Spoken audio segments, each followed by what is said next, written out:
ټکسټ کې اول ته دلته هغه ورته انتخابولی سي فونټ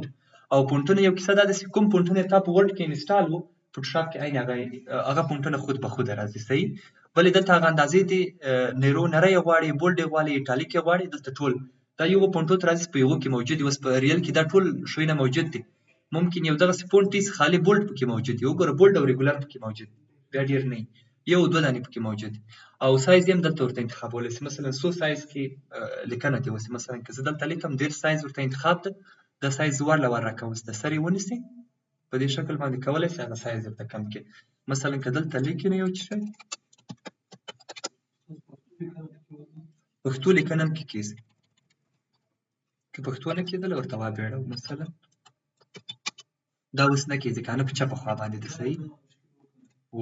پښتو لیکنه چې مثلا سوړې پښتو ته واړو په هغې باندې اوس پرته راسي بیا راچې هېر نه سي دا خو یې د فونټ خبره ده که غواړې فونټ یې اضافه کړي خالي په داټې باندې چې کرسر ودرویم کولی سي د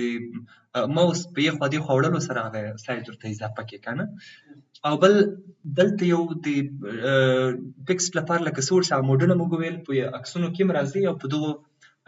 سلیکشنونو نور لکه پرون په چی شي کې ونه و نارمل او نیرو هغه موډونه غوندې راتلل که نه دلته هم دغسې اوس که ته لیکنه وکړې کیدای سي ډېر واضح تغیر هم پرې معلوم نه سي څه مثلا دا عین لیکنه ده فکر وکړه دا صحیح ده که انټر یې کړې اوس په دې کې انټر ووایې نو خو لیکنه جلا کېږي که نه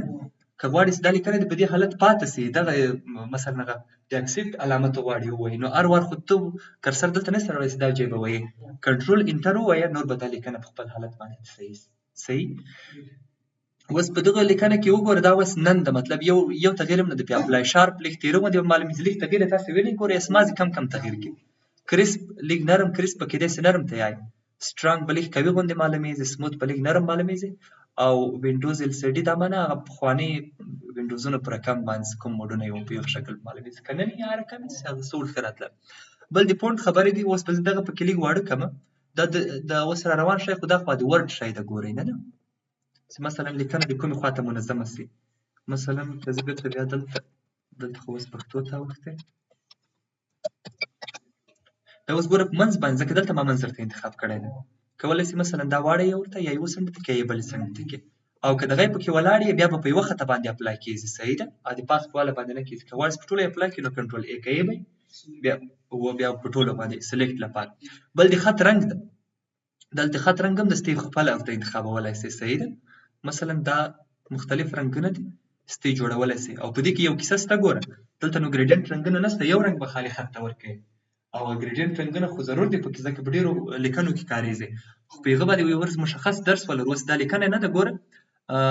لرن اپسون چې لیکلی دی دا د لاندې ما نهاد درسره ولیکه دا په یو لایر کې راغلی ده بلنډینګ اپشن وګوره دا په یو لایر ده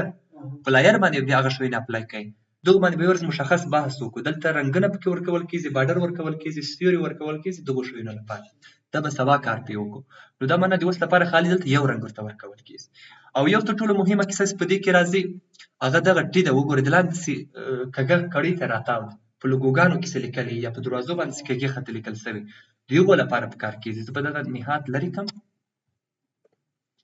په دې باندې اوس اپلای کړې اوس به در معلوم شي اوس ګوره نن ده یو شی هم نشته پکې دغه جوړ اندازې دي چې مثلا له دغو چې ته استفاده کوې په څه شکل باندې دغه لیکنه ماته پرېږدي که زه په دغه ورته انتخاب کړم